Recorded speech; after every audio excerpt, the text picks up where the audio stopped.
Good evening, everyone. You're watching Bharat Voice. My name is Ritika Acharya, and I'm live from Bengaluru. So, today, as you all know, the discussion of our interview is Two Women and an Epic. Now, these two women are women, one who's talked about a lot, and the other is a woman who either is highly misunderstood or we know very little about her. I'm talking about Draupadi, and I'm talking about Gandhari. Now, today we have with us Saiswaroopa Iyerji and we have with us Aditi Banerjee, who have written about these two strong characters of the Mahabharata. We'll talk with them about these books, about their books, and we'll also talk about the modern concepts and the modern terms of feminism, women rights, women empowerment, gender equality, and these modern terms that we're quite familiar with now. But how was it back in the time, back in the day in history, when we did not even have these terms? What was our definition of women's rights back then? So let's welcome Sai Sarupa Yarji and Aditi Banerjee. Welcome to Bharat Voice and thank you for talking to us today. Thank you for having me. Thanks for having us, Ritika. It's a pleasure, and it's always a pleasure to discuss philosophical content with Aditi. Absolutely. I'm very excited myself. Let me introduce Sai Sarupaji and let me introduce Aditi Banerjee. Seven people have already joined us on the live. So Sai Sarupaji has written 5 books. She's an investment professional who's turned an author. She's written 5 books, like I said. Her next book, which is called Rukmini, is coming out very soon, is soon to be published in Jan 2021. Also, her second novel, Avishi, is optioned for a screen adaptation by a major production house in India. And also, she mentors the aspiring writers.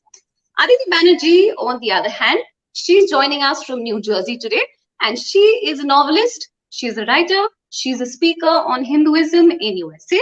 She's also a practicing attorney, and she's just published her first book in 2019, which is called Curse of Gandhari. All right, so let's talk about these 2 books. Let's talk about the very, very talked about character. Number one, Draupadi and Gandhari. First, I want to ask both of you, Saiji and Aditi, how did you decide to choose these two women as your topic for writing this novel? Why these two women? Why did you choose this, Saiji? Yeah, yes, that question is pertinent for me because there's a lot written about Draupadi. It's like you can just lose the count of books if you start counting from the Mahabharata itself.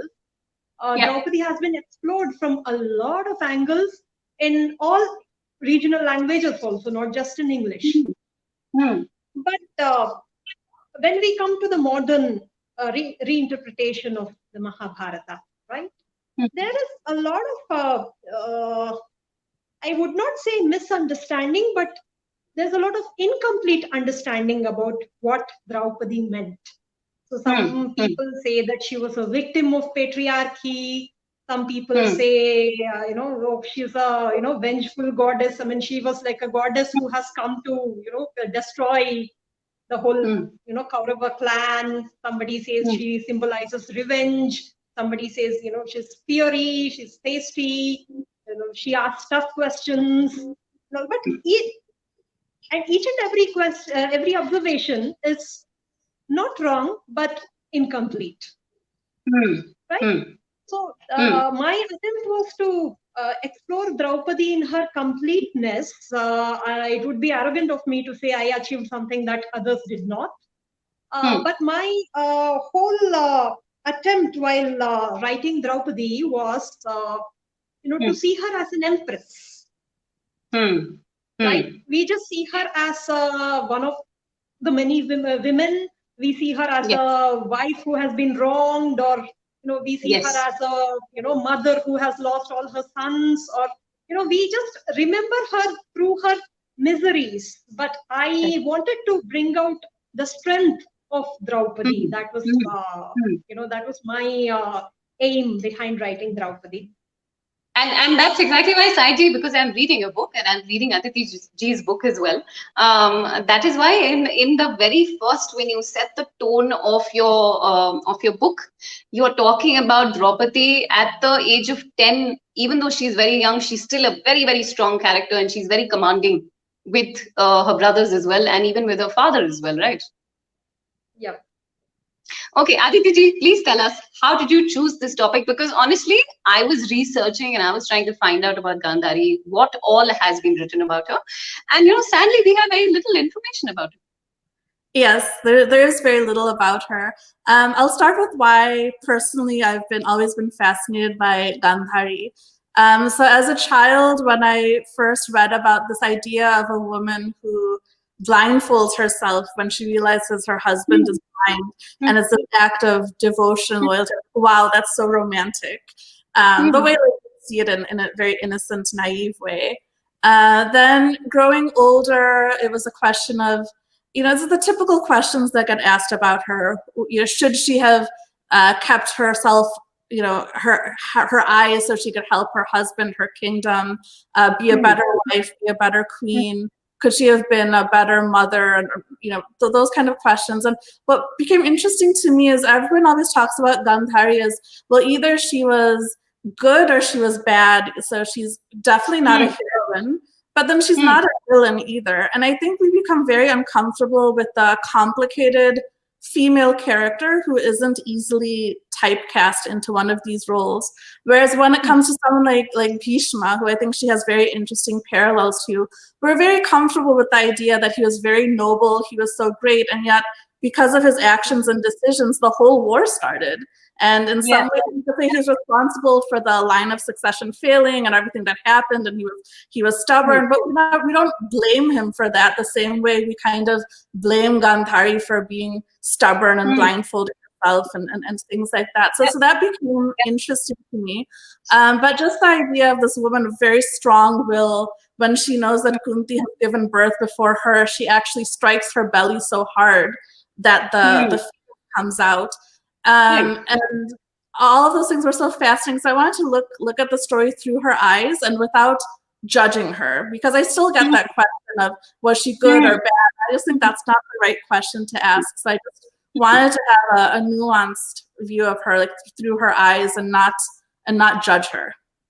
Right. And because we're talking about these two characters and how they have often been judged or misunderstood, and when we talk about our epic, we talk about our itihasa, when we talk about Mahabharata, let's now delve in a little deeper into these characters.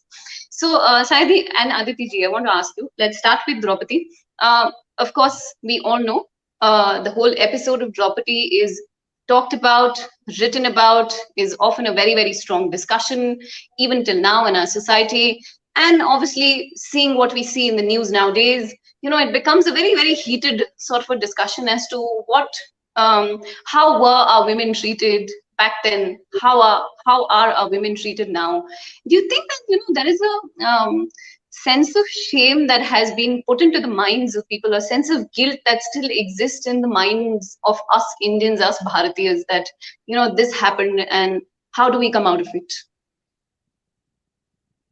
So yes, the sense of guilt is being instilled, and I would like to say it's a conscious effort from some corners. Let's not discuss a lot about them.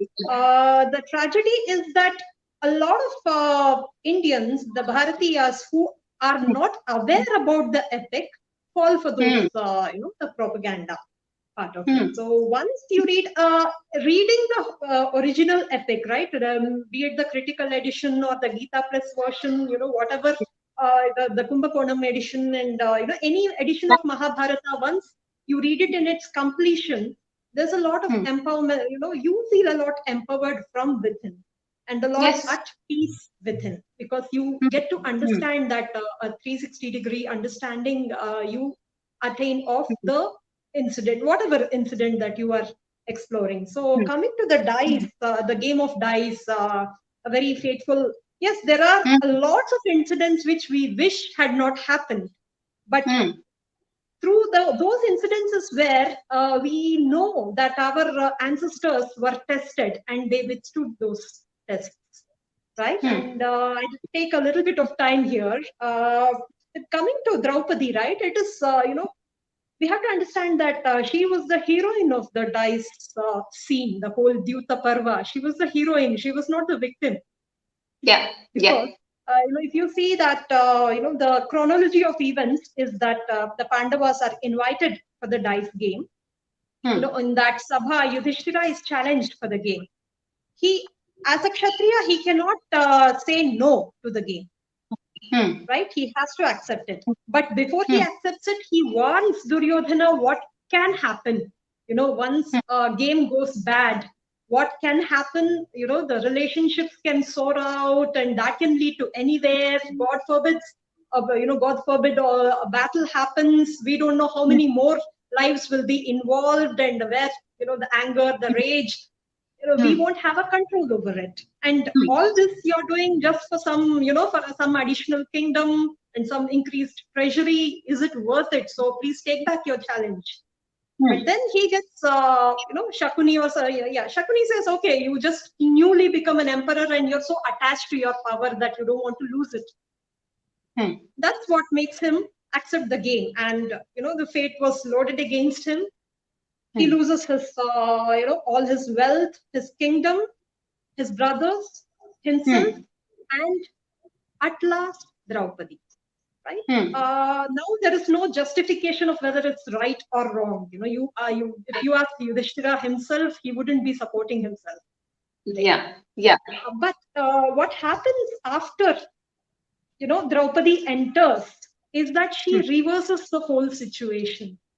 Pandavas are already the slaves of Kauravas. And her Vastraharana scene is, if I am reading I read the translation. It's there for a couple of paragraphs, but the questions she put in that Sabha, the way she built dissent to that game and finally forced Dhritarashtra to annul the game, right? That is what we need to focus here and realize how much an intellectually empowered as well as grounded and rooted woman can save the situation. Yes. That's a very, very and a very, very interesting take. And people who are listening to us, they're hearing this very interesting take. And also, it's interesting because you two have joined on Bharat Voice today to talk about this. And Sanjay, you have written about Draupadi, and Aditi ji, you have written about Gandhari. And these two women face each other in this episode of when this game of dice is placed. That is so ironic, because then now I'm going to go to Aditi ji, because then Gandhari steps in and then she comes and tries to save the situation. Aditi ji, talk to us about the character of Gandhari. Is she very, very misunderstood, like you said? And why do we know so little about her? Where also she at the same time is this very strong character who's trying to, who personifies women, the strength of women. Yes, and I think we have to start with just a tribute to Veda Vyasa and just the exquisite poetry and sensitivity in which he's drawn out, these two female characters, but everyone, even like a Satyavati, Kunti, and just in so few lines, but you get this whole sense of their qualities, their emotions, and they're very nuanced. And like Saiji says, they're not victims, they're not weak, they're always using their wits, their intellect, their tapovala in very difficult situations. And I think he doesn't get enough credit for that, because if you read them, they're just complete characters. You can't add anything to them. So just a psychological insight and nuance. So for, I think Draupadi is a perfect example of someone who is heroic, as Saiji says, and even at the end when she's given these boons by Dhritarashtra after he realizes how bad things have gotten, it's very nice. She doesn't take the last one or two boons that she's offered, and she said, my husbands will do it on their own. And that's such a powerful, that's such a badass moment. There isn't anything more powerful than that. And I think that's so strong. It's like she hasn't even had a word with them, right? And she knows. She knows that they Right. know. Right. And she also knows that she doesn't have to, tell them what to do next. Right. So in contrast to that, Gandhari has kind of these noble instincts, or she knows what the right answer is. She's not blind in the sense that perhaps Dhritarashtra is, or Duryodhan from like Moha. Like, she understands. At the very beginning, we know that Shiva himself has given her the boon that she's going to have 100 sons, and that is why Bhishma is interested in marrying her off to Dhritarashtra. And then there's another scene when Vedavyasa comes to visit, and he is so pleased with her that he again gives her the same boon that she'll have 100 sons. So there is this nobility in her, and there is this strength in her that she has earned this respect and admiration, and yet she is unable to, partially I think due to circumstances, but I think partially due to just who she is. She's unable to kind of transcend these circumstances that she's in. So I don't think that in the moment of the dice game she could have done a lot. The women's quarters was in a different area. It wasn't, she didn't have that voice or agency to do something there. The question becomes more, is there some way that she could have perhaps brought up her sons differently? And then, there's a contrast to Kunti. Because eventually you just come to that, right? That when you say that, could Gandhari have done more? Could she have convinced her husband more? Could she have actually convinced her sons, or given them some better understanding of how to respect women, or what went wrong? She could have spoken to them afterwards. What was her role then? I think, the thing is, it's not in that moment, but in the process of raising them, perhaps. But I don't, Shakuni had this influence on them. Could she have kept him to the side? And there are limited things that she has the ability to do. But I think there is the idea that, like, Kunti, who has 5 sons, and how she keeps them together, including through the marriage of them to Draupadi, and keeps them united, and she's kind of like the strong mother. That's also kind of a natural contrast or parallel to Gandhari. But what's important is that the text never blames her. They don't go into this question of was she like a good mother or a bad mother. And I think that's also important, because we don't ask so much about like whether someone's a good father or bad father. But I think the tragedy of Gandhari is, even in the lead up to the war, she keeps saying, and even through the war, she keeps saying, victory will go to the righteous. And you have to know that in her head, she knows that it's not possible for her sons to win. But she, so just the tragedy of her, and this kind of the situation she finds herself in. And then I think one of the most powerful moments is at the end of the war, and everyone knows about how she, curses Krishna and all of that. He accepts her curse with a smile, the power that she had. But I actually think what's more telling is before that, she spends a long time pointing out all of the dead bodies on the battlefield from both sides. And she kind of really very eloquently describes just the carnage and the horror and the terror of this war when she has this divine vision to see the battlefield. And she kind of lays it at Krishna's feet and says, you could have stopped this. We perhaps could not have, but you could have. And we know that she's wrong. And actually Krishna points out to her that, what are you saying? And you're a princess. Because I was going to come to that, because then the natural question comes, like, she was stopping Draupadi from giving a curse to the entire Hastinapur, and yet she goes and curses Krishna and the entire Yaduvanshi clan. Yes. But in that moment, I think the idea that she had this vision, she was able to see that, and just this kind of compassion that you have for all like the widow, the mothers and wives who've lost their sons and husbands. So again, she has a feeling for that. The thing is, she's never really able to kind of rise above that. So all of this bitterness that's within her.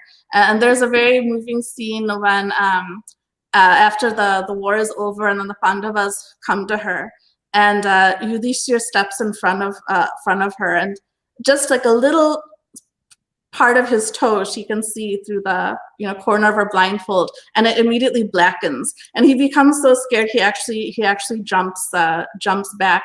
So again, you get the sense of a very of the strength of her and all of this within her, and I think she's a very tragic character in this sense. So these are very interesting and very fresh takes on your book, because of course you're talking about it. Do you think then, Saiji and Aditi ji, that these are, like you said, you're not defending what happened back in history. You're not defending what happened. And like Aditi ji said, that, Gandhari was not a weak character. And you can't always keep blaming the woman or the mother that she could have done better. So talking about today's modern times, the women of today, let's talk about that. Do you think that these concepts of feminism that existed, or I can't say existed back then, because there was no concept of feminism back then, it was understood, but the concept of feminism that exists today, that we talk about now, is different from our understanding of women's right back then? Okay, so coming to women empowerment, when do we need empowerment, Ritika? That is when we are not, there is a state where we don't have power. That is when we talk about, this particular segment of the population does not have the powers that they deserve, so they need to be empowered, right? Women never needed empowerment in India. The way the Indian society, the Hindu society, the Vedic society was structured, everybody's roles and responsibilities were written, and everybody had that clarity about there. And that doesn't seem that it was it doesn't mean that it was a homogeneous society where, like say Draupadi, she has her own strengths and weaknesses. Gandhari has her own strengths and weaknesses, and Kunti has her own. And just observe each woman of Mahabharata, they are so unique, right? So unique, and they are worshipped for that uniqueness. Right? And whatever they the mean or the average line defining the women, we admire them for that deviation from the mean, right? I don't say deviation from dharma, because they had that understanding of the dynamism of dharma, right? Draupadi knew at that moment where she was staked, she was given two options to just save herself. One option was, if she can inspire any of her four husbands other than Yudhishthira to rebel against their brother and say, I'm done with you and I'm taking Draupadi and getting out of this mess. Or if she can choose any of the Kauravas as her husband, she was given that choice, and she saw the trap, and she did not take that choice, because she saw a way to save herself as well as free her husbands, right? So that is the depth of knowledge that she had, and that knowledge does not just come at the spur of the moment. It would be a result of her training as well as her steadfastness and the way she she undertook all her roles before she came to that position. She knew that she became an empress, she became a Samragni as the wife of Yudhishthira. So, she's not going to leave that at the first stroke of bad luck, right? And so she had a fuller perspective there. So it's not, when we talk about women empowerment here, I think in, the modern women empowerment, I think a lot of feminist voices lack that 360-degree perspective. There's a lot of anger, and a lot of that anger may be relevant also, because the way we hear about atrocities on women, and it's really painful, and all that anger is totally legitimate. But again, how we see the solution is what is important, and here is where Indian women, ancient Indian women, differ from the modern angry feminists. Right? Because the modern feminism, it knows to question, it knows to rebel, but we don't know if they can consolidate and nurture a better world. So we don't know if they can consolidate. Aditi ji, do you agree with that? What is the difference between women empowerment back then and now in today's times? And we'll also then move on to the women of India today. But can we talk about these concepts? Sure. So I think the Mahabharata and the Ramayana, but especially the Mahabharata, this idea of itihas, and you take the world as it is. So the Mahabharata is, but you find yourself in a complicated world in situations, and I don't think they go to fair and unfair, but difficult situations, and how you find dharma in them. So it's not about creating a perfect world. Whereas I think a rights-based model is, how do you create this ideal world? The Mahabharata starting point is samsara. It's not going to be perfect, but how do you equip yourself, or how do you find dharma, which is subtle and difficult in this world? So I would give an example of, you have the story of Satyavati, right? When Parashar Muni approaches her. And in this interaction, and again, the brilliance of Vedavyasa is like, he doesn't put judgments, he doesn't tell you what Satyavati is feeling, but he paints it so brilliantly that you can imagine yourself, you're a young girl, here's a very powerful rishi. It's not clear whether she wants to have this interaction with him or not. But in the very few minutes, she's able to get boons from him that will protect her in the situation. She's able to get the divine fragrance. She's able to ensure the encounter will be pleasurable for her and that her chastity will be protected. And so imagine the quick wits, the brilliance. She's not someone who's just cowed and is meek and is, he's a holy man, so he can do whatever. She has the footing and the authority, and she expects that in her to protect her interests as best she can in that situation. Now, that does not mean that we should put women in those situations, but that's not the question that Vedavyasa is asking. It's about, take the world as it is, but how do you survive and thrive in it? And I think from these characters, you get the lessons of what you need to do and how you can develop those qualities and characteristics, as Saiji was also saying. That does not, and you also get empathy. And you're meant to feel empathy, and from that empathy, then hopefully you will say, well, in what what's in our power, we create an environment where people hopefully do not find themselves in these difficult circumstances. But we know, because we're human, we know samsara and the nature of samsara is suffering. We're not ever going to be able to do that perfectly. So you also have to make people become strong. And I think where rights-based methodologies go wrong is they have this arrogance that you can create a perfect and ideal world where there's no bullying, there's no harassment, and that's utopia, and you can't do that. And in the process, you make people actually weaker, because they demand and expect things of the world that will never come true, that metaphysically are impossible. So instead, I teach women how to be strong, and they don't have to be strong, just find that strength within them through sadhana, and you have actually all the paths laid out in the Puranas and the Itihasa. And so I agree, you don't have to empower someone who's not weak. If you follow sadhana, if you follow dharma, then these things will automatically come to you, and then you can deal with that world. But we should not be defensive and think that the world was perfect back then, or that you can go back to some Vedic civilization, everything was great and there are no problems. So there's a middle ground there. But that was my thoughts on that. Right. Very, very, very interesting. Of course, we're not talking about a society that's a European society. Absolutely. But then, you have to also see, and this is something very personal, and I see these programs on TV now. I see all these web series and what's on the Idiot Box now.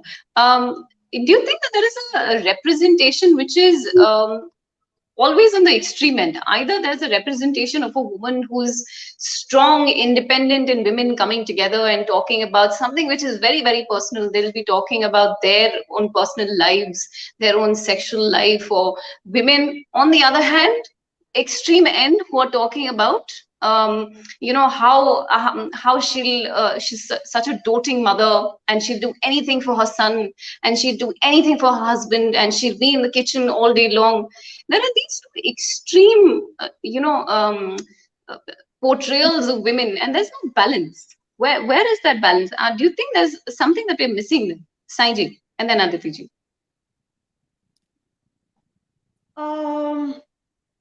So I think the extremes, we see them as extremes because, we have a certain version of ideal status in mind, Ritika, and we are kind of attached to it. So both can happen with both the extremes that you mentioned can happen with the same woman. Right? It depends upon it is a customer. I mean, what you say, it is so unique to each woman about whether she talks about her sexual life, her personal life, and her ideal. Everything is a part and parcel of our lives. Right, and yes, from an ancient perspective, there were certain expectations about what could be spoken out aloud and what could not be spoken out aloud, as well as there were platforms where which guaranteed that privacy, like forget the royal women, but think about a normal female citizen of ancient India, right? Even as recent as say 50 years back. So there was a lot of feeling of sisterhood among women, married women. The men would go to work. Women would finish their course and talk to socialize with each other. What they would probably complain about their husbands or brag about their kids or share about their personal life or whatever. But this is a protected environment, and their sisters wouldn't betray them to their information unless somebody is really. And maybe men used to men have their own socializing. They would talk about their personal lives and goals and all, and nobody's going to. But today it's like with the social media, right? Everything is out in the open. Yes. Right? Yes. Something that I would want to share with just say, I have to take a lot of care to protect what I want to share with just some set of people. Right? So this open social media has actually curbed expression, if I could say. We had better, more freedom of expression in those times. That's a wonderful way of putting it, Saiji, that it's curbed the expression. That's a wonderful way of putting it. Yeah, please exactly. complete. And it stays. That's the horror. I mean, you after 10 days, you might regret saying it, and it's still there out on your profile, right? So there's a lot of thinking that we need to do, whether, do I want to be seen saying this? Do I want to be heard saying this? Rather than, do I want to entertain this thought, right? Yeah. Very, very, very interesting. Aditi ji, what do you have to say about this? What are these modern concepts of independent women that we're living with? Oh, actually, these are not just modern concepts. These are like Saiji said, these could be present in every woman. Yes, I think part of facets of a woman. I think part of the problem is this projection of Western problems onto other cultures. Tolstoy has the saying that every happy family is happy the same way, every unhappy family is unhappy its own way. So I think every culture has its own strong points and its own issues, but when you try to like universalize one, you miss on important points. So I think, we've never had a problem with strong women or women scientists who also wear saris and cook food at home. Like that's just never been an issue for us, or women in power. We've had very strong queens in our epics and history. Like we've never dealt with that issue. We've always thought that women are Shakti and therefore they're actually stronger than men. Like we've never had an issue with that. And so when you have like this Western idea of like, oh, now you have to show women wearing like mini skirts or like, pants as like a thing of rebellion and to show they can be these things, like it just doesn't make sense in our, like that's not our issue. That's like a Western issue where it has been a real problem in the West. So then it becomes this confused thing. And then this other thing that we have, I think feminism is right in the sense that there has been, large patterns of where women have been vulnerable populations across many different societies for a large period of time. I think that's indisputable. The problem is with how do you address that in a meaningful way. So I had this professor in law school who gave this very brilliant example that you used to have when you had bathrooms, you had like ladies' rooms and men's rooms. And then that was considered sexist. Like, why does women have to be ladies? So it became women's rooms and men's room. And he said, well, it also could have been ladies' room and gentlemen's rooms. So what you're actually doing is you're taking women, and instead of saying these qualities that may be unique to women, how can we bring those out in men, or how can we make men more masculine in a good way? We just make women crass, because like guys are allowed to be like crass and idiotic. So like let's just bring them down and have them like, smoking and drinking and being like having a lot of sex, because like that's emancipation. But that's a very weird way of thinking about it if you step back. And is there like a more constructive way that's better for men, women, and society as a whole, that would actually be more constructive than this is making everything crass and making everything very hedonistic? Because there's more to life than that, and you just don't get to like a sustainable model doing that. So obviously then this brings me to the question that, because both of you are saying similar things, that do you think that then there is a very, very conscious effort of making us feel that the Indian society is regressive? Women in Indian society obviously are oppressed, depressed, sad, going through a lot. There are issues in our society. Just not taking too much time on that, but do you think that this is like a conscious effort to do this? Sanji. I would say that there is a conscious effort to work up anger. So, Ritika, so anger, when it goes unbridled, it's not a solution at all. Anger doesn't guarantee a solution, right? And I want to quote our another Indic friend, Shiv Kumar. He has done a lot of research on the Srishti Sthiti Laya model, right? The way when we talk about sustainability, that's a hot word these days. So sustainability is basically sthiti. Right? And when there is a Srishti mode, the rules are lenient for you. The rules are lenient because, we need to nurture something. We need to create something, nurture something. And then the rules become more stringent as you come to the plateau mode, as they stabilize. And then the rules themselves become oppressive when it comes to, and we know that this is the time of decline, and something new needs to happen. So that used to happen seamlessly in our time. So we know that when the Mahabharata war happened, that was the time for Laya, and it was the right time for starting a new rule of dharma.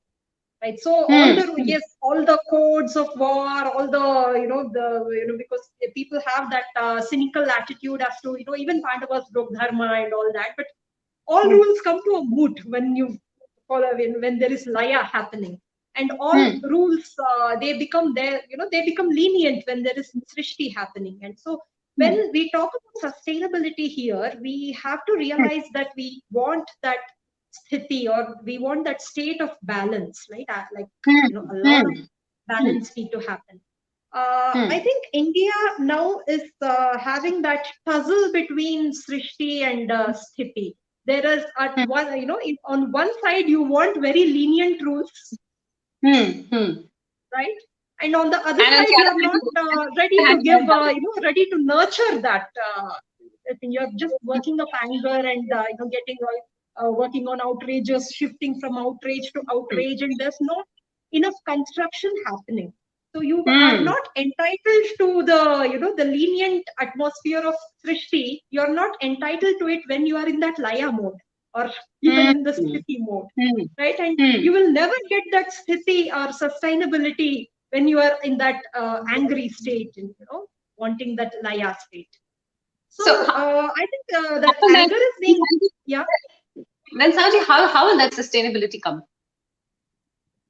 So that sustainability comes when you, when you let a whole Srishti cycle complete itself and stabilize itself, right? So for that, you have to actually nurture.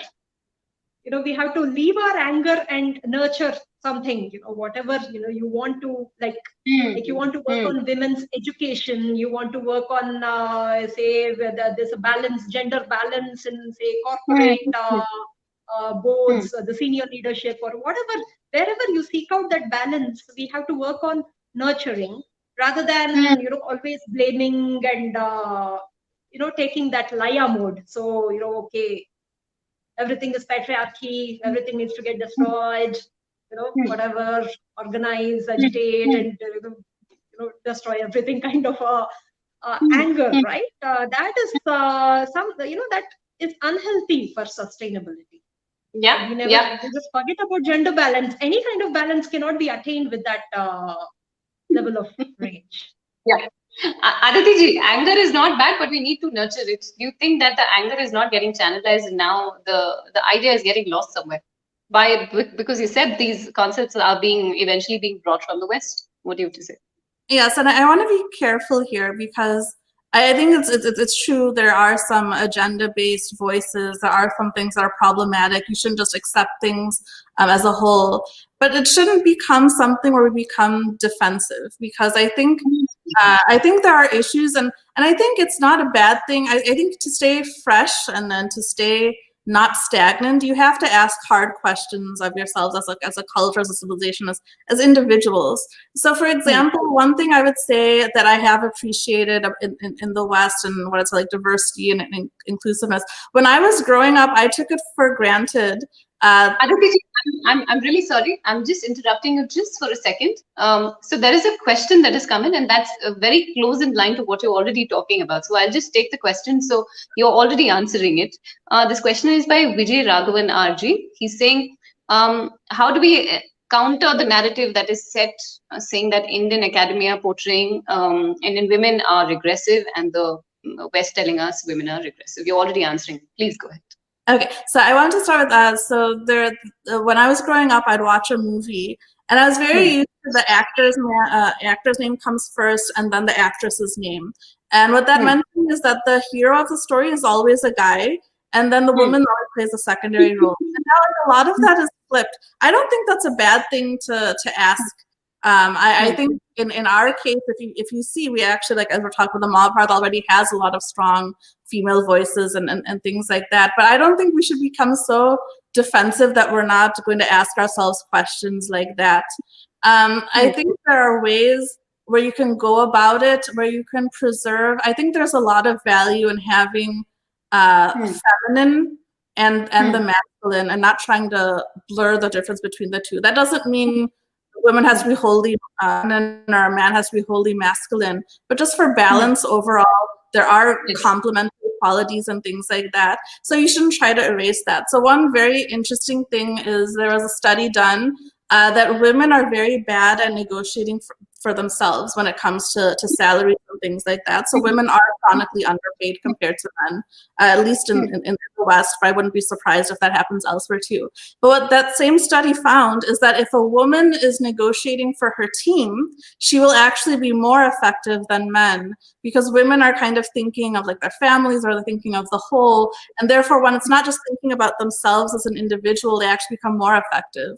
And so the takeaway from that wasn't that, oh, you become like a man and you become just very aggressive and things like that, but maybe the next time you negotiate for a salary, you think about your own family and can I help for them, or if I have more, maybe I can help my team or something like that. So you protect your feminine quality, but then you're able to use it in a constructive way to address this issue. And I think we need to have more of this kind of thinking versus either ignoring the problem or just making it about like outrage and anger, because that by itself isn't going to lead to a solution. So yeah, I want to share that. On the question that was received, I think it's important to do that. And if you go back to like the ideals that were there in our shastras, you see that, like, for example, education for women was always expected and encouraged. You had women who actually led their husbands to moksha. They're like very famous examples, Tripurahasya and other places. So those ideals were always there. I think you see even in the Ramayana where Sita questions Rama, on his actions and his behavior, and he accepts it. He has no problem with that. The love that Rama had for Sita and all of that, like it shows this respect for women, this love and this power that they had. So I think you look to that, but I think we also need to start not looking backwards so much, but looking a little bit forward, so it's, how do we carry this forward? We know we have this great dharma, we know we have, but how do we actually carry it forward in the society we have today, rather than trying to reconstruct the past, which becomes kind of a bit of a futile exercise. So, okay, talking about that, because you're saying we need to go forward. The anger is not bad. We need to nurture it. Do you think it's a curious question? Do you think that we are, both of you, that we're reading a little less and we are not reading that much, and we're just becoming social media activists and armchair activists, and therefore we are also not able to defend the narratives because of that? Yes, because the closest example I'll give is of a younger me. Because there was a time I used to nurture a lot of feminist anger against Lord Rama. Right? Those years in college where you are fed a lot of that popular adaptation where every idiotic husband is compared to Rama. In every idiotic movie, every insecure husband is somehow made to feel like he's Rama or something like that, and that kind of builds up very subconsciously. And in one of the occasions, I got to attend a book launch of some feminist version of Ramayana. Right, I'll not take the name of the author or the book because I am in a way grateful to them. So this lady started telling about her experience, worked up some anger. Then there was another feminist woman, trying to support her. She brought in her own, angle of anger, that anger doubled. Then the third woman from the audience started talking, that anger tripled. And I was sitting in the back and wondering, are these ladies just, so angry about somebody who existed 10,000 years ago? And are they so helpless that they just have to collect together and outrage against him, right? It just felt so surreal. And that was the time where I thought, this is not the way things are supposed to be understood. And, if you are just contributing to each other's anger, unbridled, undirected, no solution, ending up in no solution kind of anger, that is totally not the way to do it, or that's probably everybody has understood it wrong. And that's when I started reading unabridged and Sanskrit version of Ramayana, where I started observing each and every word taken. So talking about the Agni Pravesha episode, right? The misunderstanding that we have is Rama asked her to, jump into fire. Nobody would ask anybody to jump into fire. It's not a, so he did not. Now, in that conversation, he starts that conversation by addressing Sita as with the word Bhadra. Bhadra itself means pure. Right?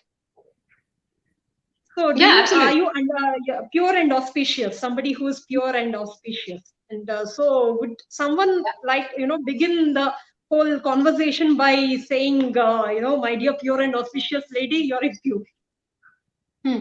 That doesn't happen, right? So, which is why, there is a very beautiful upamana given that I cannot accept you just as a blind person cannot accept light, cannot understand light. That is the upamana that Valmiki has used. That is the upamana that Rama uses for himself.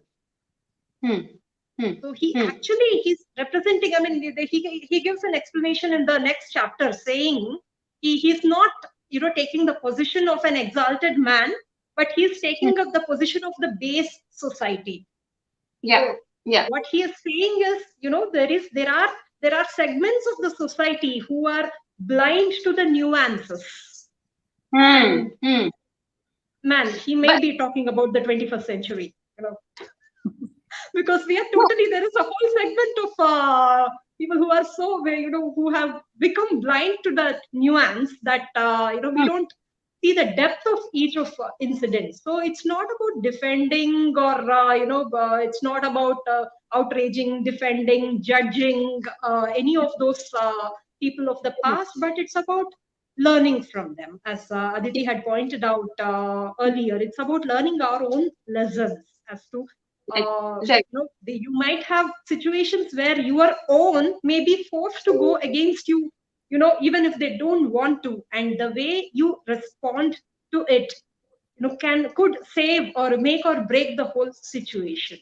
Right, that's the lessons that those are the lessons that we miss by taking these angry routes. And because there was a question regarding how we can counter these narratives, I think before countering those narratives, we need to feel secure about ourselves that our ancestors had this path which worked for them. So we need to make this work for ourselves. So it's not about countering some Western professor who sees sex everywhere. It's not about countering some some Columbia University professor who just glorifies Aurangzeb and demonizes Rama or something, because they are not important to us. At any rate, their narratives are not important to us, but our own knowledge and understanding about our own past and our sense of contentment, our sense of progress, our spiritual as well as social progress. Right, that's what matters. That's where we should focus on. Absolutely. To that, there is an interesting question. Sanji, I'm just coming to you. Aditi ji is saying something. Yes. And I just wanted to add to that, it's also very important to decolonize our minds. So we want to read everything and kind of justify it according to this Western framework. So there is, the way the Ramayana looks at the world is different than, like in England when King Edward abdicated the to marry Wallace Simpson, and that's like seems so romantic. That's not what our rishis wanted for us. That's an abdication of dharma. So in the Uttarakanda, when Rama's sends Sita away to the forest, it's actually, there's a lot of pathos, because in the scene before that, he learns that Sita is pregnant. So he actually knows that the moment before he banishes her, and so it's not the idea of this man who's sending away an impure woman. She's his beloved wife. She's carrying his child, and the pathos of it is that he's had to give up everything. He's had to give up his father, his brothers, everything for dharma, and now he has to give up this that's most beloved to him. And if anyone actually reads the Ramayana, you understand the love that he has for her, and it's so misconstrued, and we're so colonized in our own minds that we can't even appreciate the Ramayana on its own terms, or the way our ancestors understood it, and that's really a tragic thing. Right. To add to that, actually, Ritika, the way our ancestors understood Sita Rama's dilemma, and their sacrifices, right? And I'm talking about the normal people of India. Right? In my state, Andhra Pradesh, as well as Telangana, there is there are two very important Rama temples, one at Bhadrachalam and one at Ontibetta. It's called Kodanda Ramalaya. So we are so sentimental about conducting the Sita Rama Kalyana on the Ramanavami. So because there was, we feared that, once Sita was sent away, there is a belief that once Sita was sent away, Mother Earth got angry, and, the harvest failed and the people had to suffer for it. So it is a kind of act of compensation that, the normal devotees feel and see, okay, this Ramanavami, let us conduct their reunion, their marriage, their kalyana, so that we get our harvest and we are, we are happy till the next Ramanavami comes. And that's the way population is compensating for for what their king has suffered, 10,000 years ago. And that's the beauty of Indian understanding. And it's not about, saying, hey, Rama failed Sita, I hate him. No, that's also feel one with that suffering. That's the Indian understanding. Absolutely, and that also reminds me of a similar incident that happened with us, because last year where we live, we were trying to organize a Ram Leela in our society and for people around, and my job was to help the children enact and make them learn the dialogues and stuff like that. So when we were going to plan that Ram Leela for everybody, everyone's request was that please keep that scene where Ram and Sita unite. Don't just please end the entire Ramayana. So we want to see that happy ending, and we don't want it to just end at something sad. So yeah, I completely agree with what you're talking about. We are living with that, and we are compensating with that. All right. I'm going to come to almost my last question, but there was a interesting bit that I missed there. Sanjay, I wanted to ask you that, somewhere do you think that the message of Mahabharata is lost because we were talking about narratives, because we're talking about things that we've forgotten? The real message was actually the fact that because Draupadi was wronged, the message is that we were so serious that we wanted to punish the culprits and people who disrespected her, disrespected her integrity, and that is why we went ahead and took those steps, and that is why the war was fought, rather than blaming Draupadi and saying that, oh, because of her the war was fought, because you'll only portray that side. So do you think the message I is would lost? say yes. Blaming Draupadi as the reason for the war is definitely a misunderstanding. Yeah, But yeah. also to say that the war is a result of her being assaulted and disrobed, that is also an incomplete understanding, because the battle of that magnitude, right? I had also done performed this quantitative analysis of Kurukshetra. It involved 18 Akshauhinis, that is like 4 million 40 lakh warriors, excluding your mahouts and charioteers. Mm-hmm. So when they get killed, right? So 40 lakh warriors and their mahouts, charioteers, maybe assistants, horse groomers, and all those guys fighting for 18 days. There were 466 confrontations. Anybody could have a change of heart and go back, right? Why am I just fighting for these guys? Two cousins fighting for their kingdom, and somebody from the northeast of India. What has he got to do with that war? What has he got to do with the insult of Draupadi or anger of Karna, or nothing? He has got nothing to do with. But so there is a sense of understanding of dharma versus adharma, which kind of united. I'm not saying united in the way, which connected each and every king and warrior of Bharat, of ancient Bharat, to that war. So pinning the reason only on Draupadi or the insult heaped upon her would be incomplete.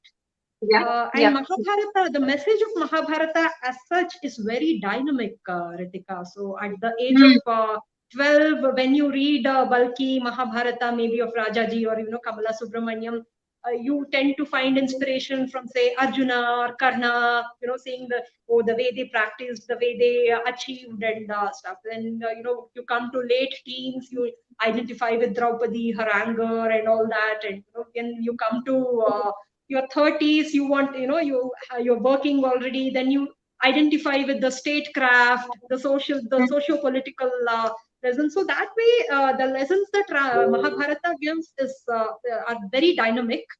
That's the epic you grow with, that makes you grow, and it grows with you. Yeah, right? and So because we have to be on that, continuous adhyayan. Any number of readings is not enough of Mahabharata. Absolutely, any number of readings is not enough, and it grows with you. So, Aditi ji, about Gandhari, that is also a character that grows with you, and that grows as the Mahabharata is going on. We see different shades of Gandhari. Please throw more light on her character, please, because we've already talked about the fact that she is saving Draupadi. She comes into the court. We've already talked about the fact that she was misunderstood. Could she have made her sons understand better? We're not going to go into the blaming aspect of her. We've already talked about the fact that she was angered by the war, losing her sons, and therefore she cursed the other one, Shiklan. What else is there about Gandhari we don't know?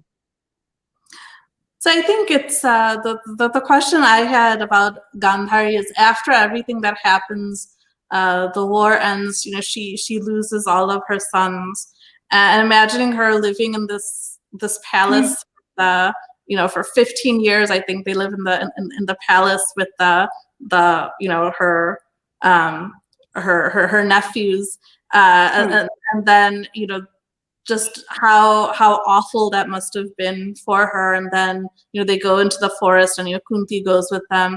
And the question that I had was, after all this, can there be not a happy ending for her, but can she find some peace and things like that? And so just as Saiji was saying, which I think is very beautiful, the way you read Mahabharata, differently at different times.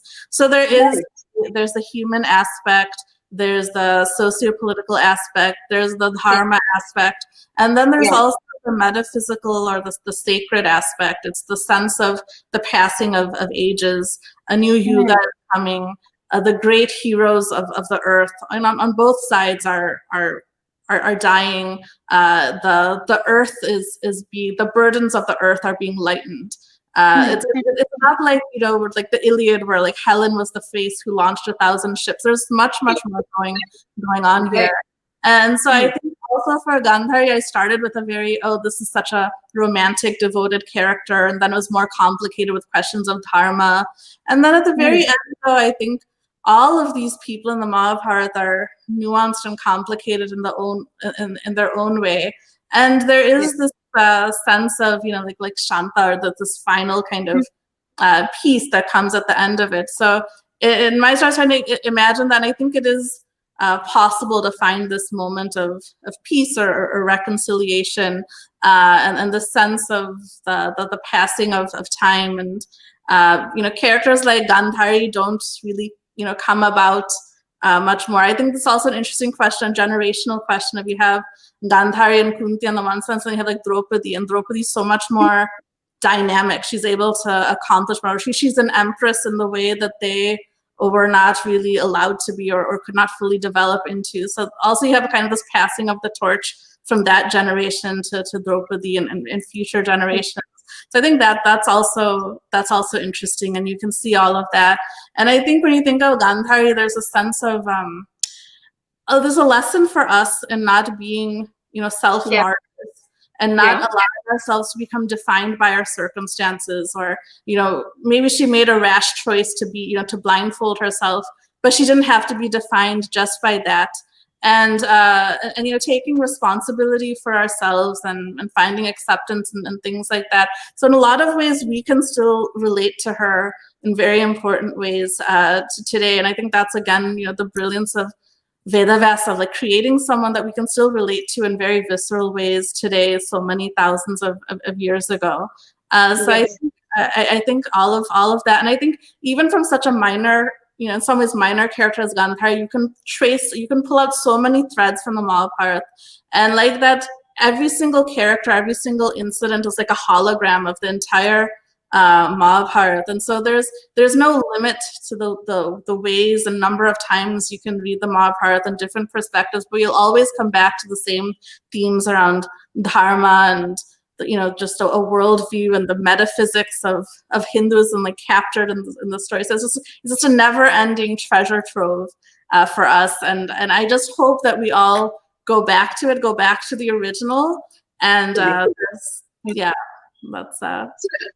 since we're talking about reading the Mahabharata, and every time you read it, every time you understand something new out of it, every time you learn something, there are different takeaways from it. I just want to take a minute to tell everyone that please read these beautiful books that I'm reading right now. I'm reading Gandhari, I'm reading Draupadi. Please read these beautiful books. They're available on Amazon. And only when you read and understand how these two women were, you'll be able to understand. And like Saiji said very rightly, and how Aditi said very rightly, we are not victimizing these characters. We are not blaming them throughout the course of Mahabharata. We are understanding them as humans, and they could have also made mistakes, and we weren't living in a utopian world. My last question too is to both of you. What is the message that you'd like to give the other young budding authors who are coming up? Some message to them who are probably thinking of writing on similar topics, or thinking of writing on Indic topics, or topics in general. What is your advice, Saiji?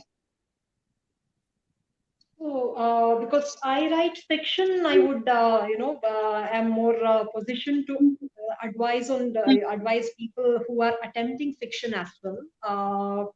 Firstly, respect the protagonist, even the antagonist that you are writing about, and you don't write to prove a point. You write to explore and realize something. So treat it as a journey rather than a proof of your understanding. That's my advice. So that would lead a person on a journey of exploration. and that's when the whole writing process becomes becomes something to cherish. So cherish that learning experience. And that's something I can also learn from it, to understand that okay, you respect you're not writing only to prove a point. Aditi ji, please, what is this message that you'd like to give the other authors? So one of the things that was most important to me was writing with humility, because I was terrified to write about the Mahabharata, and a lot of times I feel like I'm not qualified to write about the Mahabharata. And in that sense, none of us really are. But I would just kind of bow my head to Gandhari, to Vedas, and to the Mahabharata itself, and just let me not make any mistakes, and trying to kind of explore things while still being kind of authentic to the ethos of the original. And the other thing that I discovered along the way is, when I was writing about it, I was thinking of it as this is for like an Indian audience that likes the Mahabharata, but we shouldn't circumscribe our audiences so much. I shared this book with my friends who have no connection with India, who never even heard of the Mahabharata. But there's something very universal in these stories and these epics that people can relate to about human nature, the condition of life, the condition of the world. And if we really want to have an impact, we should like an Indic impact on the world. Then we should not be afraid to connect with that. There are very universal themes that other people will find inspiring, and we should share like the message and the treasures of the Mahabharata with the world, and we shouldn't be insecure about that or afraid to do that. And if you dive into what's universal, so many people will connect with it in different ways. So we should keep that in mind. Absolutely. So we can learn a lot from these characters. We can learn a lot from Mahabharata every time we read it, every time we learn something new. And just like that, I learned a lot from today's session, and I had a lot of fun talking to both of you. Thank you so much for joining with us on Bharat Voice and giving us those beautiful insights on your book and the women of today. Thank you, Saiswaroopa ji, and thank you, Aditi ji. Thank you so much. I enjoyed every minute. Me too. It just flew by. It was great discussing it with both of you. So thank you. Thank you. Thank you.